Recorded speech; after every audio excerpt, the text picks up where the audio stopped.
आप सभी साथियों को हर्ष शिकारा की तरफ से राम राम। उम्मीद करता हूं सभी साथी ठीक होंगे। दमल फौजी साहब, राम राम फौजी साहब। कई दिन हो लिए बातचीत करे, को प्लान बनाओ, को बढ़िया ही मदद करते हैं, मिलते हैं जल्दी।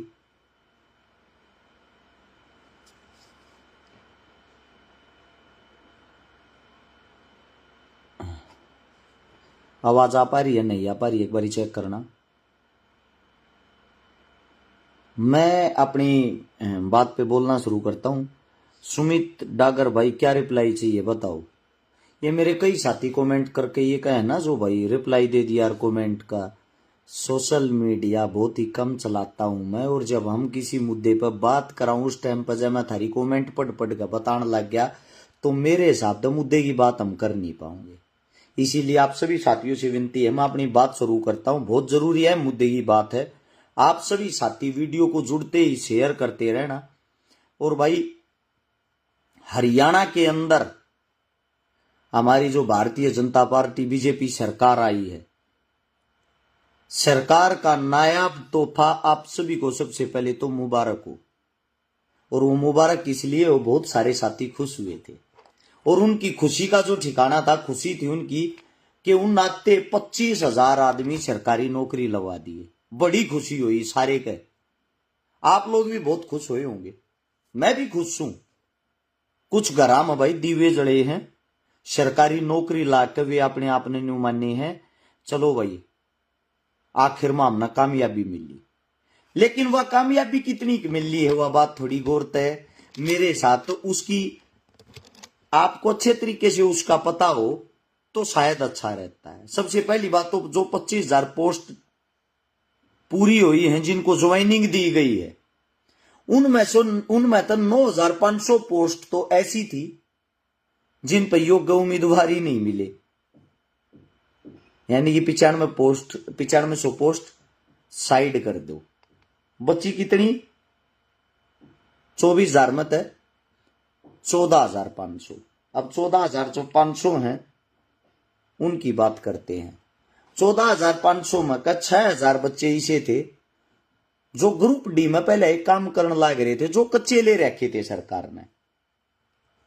अब बच्ची कितनी? 9500।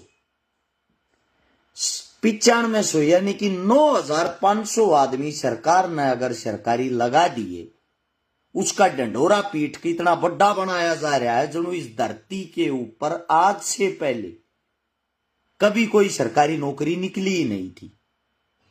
ये तो है तुम्हारी ये 24-25 सरकारी 1,000 नौकरियों की सच्चाई।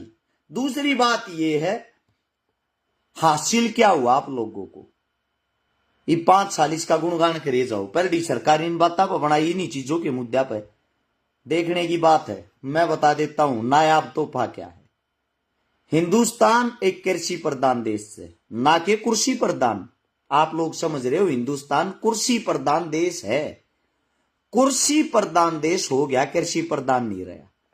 80% आदमी खेती पर निर्भर हैं, खेती करते हैं। खेती की जब बात आवे है, जमींदारी की बात आवे तो एक विशेष जाति पर ध्यान दे दिया जा है। एक जाति खेती नहीं करती, सर्व जाति खेती करती है। किसी गांव में किसी जाति के पास ज्यादा जमीन है, किसी गांव में किसी जाति के पास। सीधी सी बात, यह जमींदार जो होता है, जमींदार होता है, किसान की कोई जाति नहीं होती। अन्नदाता अन्नदाता होता है। अन्नदाता के बिना जीवन नहीं है। अन्नदाता के क्या हालात अन्नदाता तक के दिया है सरकार ने, आंख खोल कर सुन लियो। हो सकता आप लोगों को ना पता और हकीकत बोलने की किसी की औकात नहीं, ये बात मैं पहले भी चिल्ला चिल्ला कहा करता। अरे थारा भाई हकीकत बोलना चाहो, अगर विधानसभा में पहुंच गया तो चलो, हो सकता हम उसका बिल नहीं होंगे, लेकिन हकीकत न सुन तो सको हो। मैं तो पहले भी बोलूं था, सरकार में नहीं हूं जब भी बोलूं हूं। अब वो हकीकत सुनो। 2024 में हरियाणा के अंदर बीजेपी सरकार आने के बाद 336 किसान ब्लैक लिस्ट कर दिए। ब्लैक लिस्ट का मतलब 2 साल तक उनकी जो फसल हुआ मंडिया में ना बेची जाएगी, ना को खरीदेगा। इसका कारण क्या है? इसका कारण भी पता होना चाहिए। जो 336 किसान ब्लैक लिस्ट किए हैं, इनमें कहे लगभग आपको बता देता हूं, कैथल में 123 मामले दर्ज हुए हैं, और बाकी आसपास साम हुए हैं, पराली फूकते थे आए हैं ये। आकिन ने वायु प्रदूषण करया है, वायु प्रदूषण फैलाया है। अगर 364 दिन किसान इस देश को हरियाली देता है और एक दिन उसने 365 दिन नामक एक दिन उसने वायु प्रदूषण कर दिया, कौन सी उसे वातावरण के अंदर प्रदूषण में उसका कितना प्रतिशत हिस्सा हो गया? ये इतनी बड़ी बड़ी फैक्ट्रियां हैं, कंपनियां हैं, इतने व्हीकल चलते हैं, क्या कभी उन फैक्ट्रियों पे भी कोई आप लोगों ने कोई ब्लैक लिस्ट किया, मुकदमा दर्ज किया है? सरकार से पूछना चाहता हूं, किया है क्या आज तक? है किसान जो पराली फूकता उस पराली के लाभ भी हैं। माछरी जो है यार, मच्छर जो है अगर उन तो छुटकारा मिल रहा है, जिन्हें लागे है अगर भाई एक दिन की कराल की किसान की पराली फूके तो हमने सांस लेने में हमारा दम घोटा है। ये मूर्खता का परिचय है और कुछ नहीं। ये इतनी बड़ी बड़ी जो फैक्ट्रियां, कंपनियां, फर्में ये चल रही है ना, उनसे प्रदूषण फैलता है। इतनी बड़ी बड़ी चिमनियां, भट्ठे, रोक लगाने उन पे क्यों नहीं लगाते? उनको ब्लैक लिस्ट क्यों नहीं किया? 336 जो किसान, उनको 2 साल के लिए ब्लैक लिस्ट कर दिया। क्यों? क्योंकि उनकी आवाज सुनने वाला, उनकी आवाज उठाने वाला, उनकी आवाज लड़ने वाला कोई है ही नहीं। आप सभी साथियों को एक बात और बता देता हूं, 1,57,000 रुपये भी वसूले गए हैं 63 किसानों पर। डीएसपी साहब है कैथड़ से, उन्होंने मामले दर्ज करते, यानी कि गरीब को और गरीबी में मारा जा रहा है। अगर आपको वसूली करने का शौक है, गुजरात के अंदर शाह की बीवी भागी है, खबर चला के देख लो, कै करोड़ रुपये लेगा बाजी है, पता लग जाएगा। उसको पकड़ के दिखा दो ना, वो विदेश निकल गई। मालिया साहब पकड़े आज तक किसी ने? ये बड़े बड़े घोटाले करती थी, इतनी बड़ी रकम लेकर भाज जाओ, उनको पकड़ने वाला कोई नहीं। वाहन व्हीकल कितना है प्रदूषण देता हो, कितना है? एक 100 रुपया की पर्ची बनेगी, उस समय उसका प्रदूषण बंद हो जाए बिना चेक करे।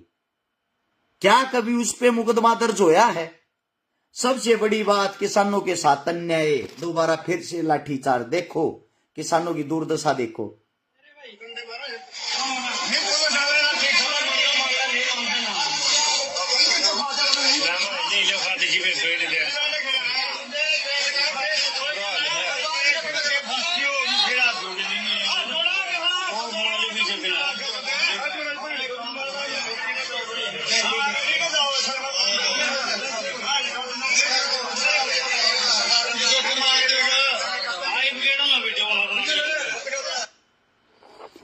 आज फिर एक बारी किसाना पर लाठीचार्ज होया है। लाठीचार्ज होने का कारण की है?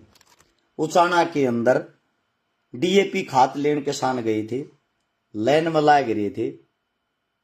काली बाजारी सरकारी सिस्टम के तहत जो डीएपी की बिजली पे किसाना ने परेशान करने लग रहे हैं।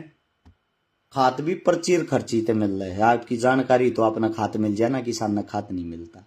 किसाना का आज भी खून बहन लग रहा है, किसाना पास भी लाठीचार्ज होने लग रहा है। मैं उन सभी साथियों से आज एक बात पूछना चाहता हूं, जो बीजेपी का झंडा ठा रहे थे या अन्य पार्टियों का झंडा ठा रहे थे, कड़े चले गए भाई थारी वे? जिन जिन तुम वोट दो थे, थारे वे रक्षक अब इस टाइम पे कहां चले गए? सरेआम किसान की दुर्गति हो रही है। अगर कोई भाई राजी हो रहा हो बीजेपी सरकार आएगी, बीजेपी यो कर देगी, उस टाइम पर जब हम वोट मांगने जा रहे थे, हमारे पे एक ठप्पा मार रखा था, तो बीजेपी ने ठा रखे हैं। वो यार सरकार सबसे पहले इसी सरकार के खिलाफ उन्हीं मुद्दों पे बात कर रहा है जिन मुद्दों पे बातें करने की तुम्हारे नेताओं की औकात नहीं है।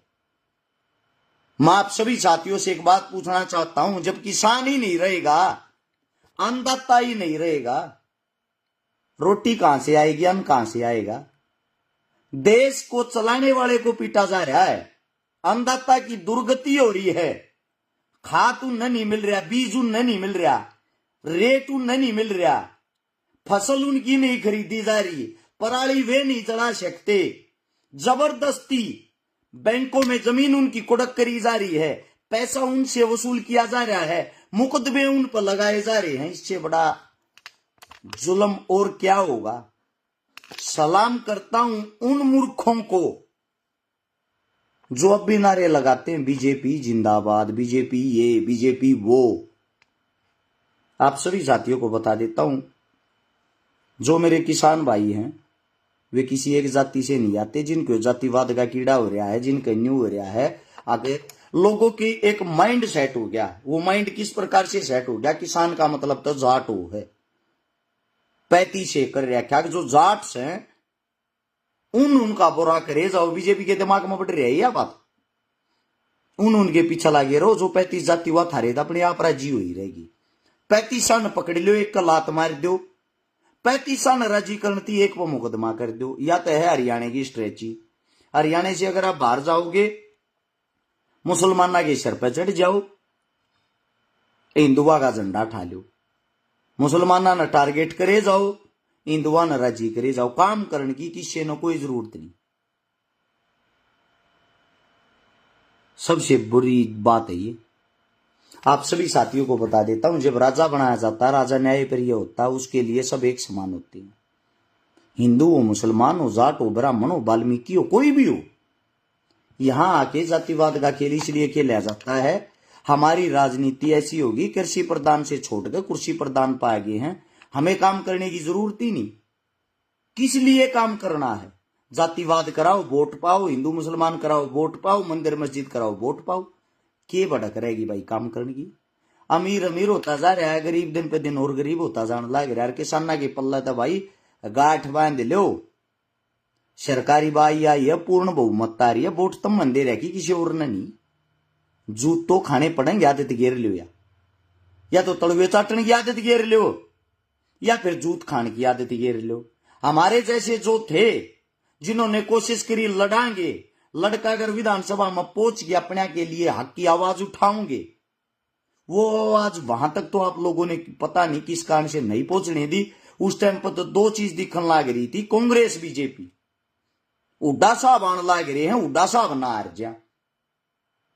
आप सबसे पूछना चाहता हूं भाई, वही उड्डा साहब, वही नायब सिंह सैनी, सुभाष बराड़ा, फोटो भी देखा होगा, एक साथ बैठ कर खाना खाओ थे, एक साथ बैठ कर हंसन थे, एक दूसरे ने बधाई देते। लेकिन जो आप लोग हो, आप लोग आज भी मुंह सुजाए बैठे हो। इन हमारे कहीं तो बीजेपी की वोट नहीं दी, इन हमारे कहीं तो कांग्रेस की वोट नहीं दी। ये सब पर्दे के पीछे एक इनका ना तो आज तक काम रुक क्या, ना जिंदगी में रुक सकता। कोई भी सरकार आओ, कोई भी जाओ, हारा हुआ नेता भी जीते हुए नेता के समान ही है। लड़ाई होती है आप लोगों की और हमारी। आप लोगों के सामने एक बात और भी बता देता हूं, विधानसभा के अंदर अगर बात आ जाए विधायक की तनख्वाह घटाने की, बढ़ाने की, इनका भत्ता घटान बढ़ाने की, इनका फंड घटान बढ़ाने की, नेता कांग्रेस का हो, बीजेपी का हो, अन्य दल का हो, सारे इकट्ठे होकर अपनी लड़ाई लड़े हो रही है। सब इकट्ठे हो गए। थारी लड़ाई तक दिन इकट्ठा होकर ना लड़ी। एक और मेरा भाई अरे किलकी मान लाग रहा है शोरान साहब, केवल उड्डा सरकार बना ले भाई। मैं कड़ा रोक रहा हूं, मैं कड़ा बेल बांध रहा हूं, मन्ना थोड़ी रोकी है भाई। ये थारे वर्ग जो भाई है ना, प्रचारक, ये सोशल मीडिया वाले, इनके कारण तो ये दोबारा से सरकार बनवा दी बीजेपी की। ये जो के मोरू के मारे जाना, केवल उड्डा सरकार, केवल शैलजा सरकार, केवल फलाना सरकार। बीजेपी जीती नहीं है, बीजेपी कांग्रेस ने जिताई है, क्योंकि कांग्रेस के अंदर कहीं एकता थी ही नहीं। गारंटी के साथ मैं कहता हूं, सिर्फ आप अपनी बात करता हूं। न्यू कहा करते मेरे पीछे तो 1000 पर्ची आ ज्यादा बहुत गणी है। 1.25 महीने की मेहनत में 15,000 वोट ली हैं, बिना पैसा बांटे, बिना दारू बांटे, मेहनत की, संघर्ष की, इज्जत की। बहुत संतुष्ट हूं, मेरे लिए 1.5 लाख के बराबर हैं वे 15,000। अगर मेरे को टिकट मिल रही होती, मैं कांग्रेस पार्टी तो मांगू था। मेरी सीट पर किसी को प्रचार करने तक की जरूरत नहीं थी। 1 लाख वोटा की जीत होती। यह बात पहले भी कही थी, हारने के बाद भी कह रहा हूं। 7 में कम से कम 10 सीटें ऐसी थी जिनमें कांग्रेस हार रही है। उन सीटा पर 3,000 से लेकर 5 से 6,000 वोट पर्सनली तौर पे आपके भाई के साथ जुड़ी हुई थी, वे सीटें मैं दिलवाता, सरकार अपने आप बन जाती। सरकार आ रही अपने अहंकार में, अपने घमंड में। इनको तो ये हो गया था थारी तो 60-70 सीट एक तरफा, तब न को हरानी है ही नहीं। जितने जो भी तुम्हारे ये है ना आज तक के, ये जिनको काम नहीं करया उन अपने दम पे जताओ। और तलवे चाटने का हमें ना कल शौक था ना आज शौक है। कल भी सेम जुबान थी, आज भी सेम जुबान है, टोन वही रहेगी। झुकना मंजूर नहीं है, गर्दन कटवाना मंजूर है। और गर्दन उसी की कटती है जिसकी खड़ी रहती है, झुकने वालों की नहीं कटती। मेरे जितने नौजवान साथी हैं, पढ़े लिखे साथी हैं, युवा साथी हैं, आप सभी साथियों को एक बात बता देता हूं, भविष्य आप लोगों के हाथ में है। जब अकेला रश्यकारा इतनी बड़ी बड़ी पार्टियों के सामने, इतने बड़े बड़े दिग्गज नेताओं के सामने, इतने बड़े अरब खरबपतियों के सामने खड़ा हो गए और 15,000 वोट ले सकता है मेरे भाइयों। जहां आप लोगों के अंदर टैलेंट है, आप लोग अपने दम पर सरकार बना सकते हो, आने वाले नेता तैयार कर सकते हो, अपने हक की आवाज उठा सकते हो, इस जातिवाद को खत्म कर सकते हो, ये बता देता हूं। एक मेरा साथी कहने लग रहा, तू नू मेवात से जीत सकता, अगली बार मेवात से ट्राई करना। भाई साहब कमेंट लिखने में कोई आंगलियां नहीं दुखती, ना गूठे घसते, गदागद के मैं लिख दो। आड़ा तू न्यू भी लिख देगा, अरे शिकारा चोर है, सम्मान के साथ वो भी एक्सेप्ट करूं हूं। आड़ा तू न्यू भी लिख देगा, ठग है, वो भी एक्सेप्ट करूं हूं। तू न्यू लिख देगा, पाकिस्तानी है, वो भी एक्सेप्ट करूं हूं। क्योंकि जुबान में हड्डी थोड़ी हो भाई, कैसे भी चला ले इसने, ठीक है। जमीन पाक मेरे भाई कुछ करके दिखा, और मैंने करके दिखाया है।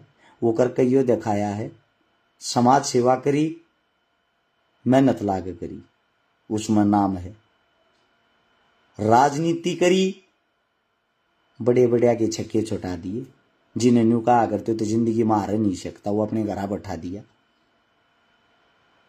भले ही मैं ना जीत्या हूं, लेकिन 15,000 वोट तेरे अच्छे अच्छे जिन्हें 20-20 साल की जिनका राजनीतिक कैरियर हो गया, निर्दलीय उन लड़ा दिए, उनका ना आती 1.25 महीने माई है, तो यो मेरे काम का इनाम है। इस जो न्यू कहा करते गांव में मेंबर भी ना बने, न्यू ना बने, 100 पर्ची भी ना है, 200 भी ना है, ये विर्क भाई ना कही बात बिला उड्डा का मैच फिक्स था भाई। राजनीति है भाई, कुछ भी किंतु परंतु हो सकता है। मैं इतना बड़ा राजनेता तो नहीं हूं कि मैं ये बात कह सकूं, लेकिन मैं आप सबको एक बात जरूर बता सकता हूं, और वो बात ये है, अपने हक के लिए लड़ना सीख लो। बिना रोए माँ भी चूची नहीं प्यार, दूध नहीं तैयार है। और किसानों की इससे भी बुरी हालत होनी, किसानों आप लोग तैयार रहना। उसका कारण यह है क्योंकि आप लोगों ने अपने बच्चों पर यकीन नहीं किया, अपने बीच में से कोई नेता तैयार नहीं कराया, किसी भी नेता को चुन के आप लोगों ने विधानसभा तक नहीं पहुंचाया जो आप लोगों की आवाज उठा सके। या तो आप लोगों ने वे घसे पिटे नेता उड़ पहुंचाए हैं जो आज तक बिना मांगे जिन वोट मिल ली है, या आप लोगों ने उड़ वे नेता पहुंचाए हैं जो विपक्ष की भूमिका निभाते हैं। सत्यता के साथ ना तो पहले कोई नेता ऐसा था जो आप लोगों के लिए लड़ सके, अगर ऐसा होता तो शायद आप लोगों की दुर्गति नहीं होती। और आज भी आप लोगों ने पाया कुछ नहीं, खोया खोया है। शर्म और दुर्भाग्य की बात है, कृषि प्रधान देश होने के बाद जो मेरे किसान साथी हैं वे हर हलके से, हर जिले से अपने बच्चों को तैयार नहीं कर रहे, अपने बच्चों के भविष्य को नहीं देख रहे, अपने अंदर से ऐसा नेता तैयार नहीं कर सके जो विधानसभा में जाके आप लोगों की लड़ाई लड़ सके, आप लोगों की आवाज उठा सके, आप लोगों की मजबूती बन सके। मेरे लिए दुख की बात है।